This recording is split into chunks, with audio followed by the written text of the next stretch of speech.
Gidan rahoto.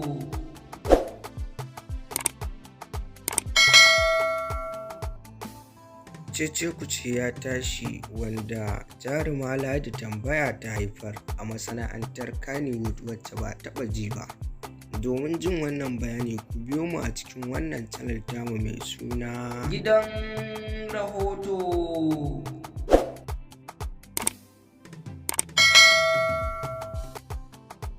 Kafin mu tsunduma cikin wannan tasha tamu mai albarka, muna buƙatar masoyanmu da ku yi mana subscribing sannan ku danna alamar ƙararrawar sanarwa.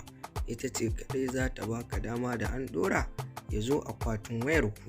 Gidan Rahoto.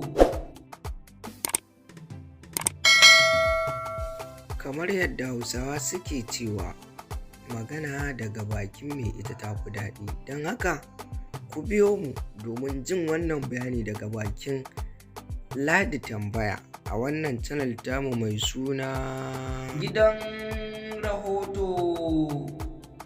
Aini lokacin da na fara fim zuwa kawo yanzu ban yi fim ɗin da za a ɗauko 50,000 ko 20,000 ko 30,000 a ban ba. To, kaɗan kenan, amma kuma Naziru Sarkin Waƙa ya goyi bayanta da wannan magana. Shin wai menene gaskiyar lamarin ne? Za mu so Hajiya Ladi ta bayyana wa duniya abin da wai ake bata, duk da dai Sarki Ali tare da Falalu Ɗorai Bashir mai shadda sun fito da sun karyata wannan zance, kuma mu kanmu ma daga jin wannan an san zancen kanzan kurege ne. Don haka bari mu sake zuwa mu ji daga bakinta kafin mu ƙara tsunduma cikin shirin namu mai albarka. Za a bani 5,000, 3,000, 4,000. Yanzu yau din nan na je shutin. Wallahi 2,000 aka ban.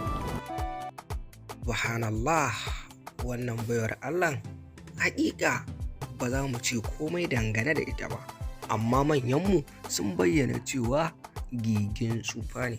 Kada ku manta ku ci gaba da bibiyar mu a wannan channel ta mai suna Gidan Rahoto.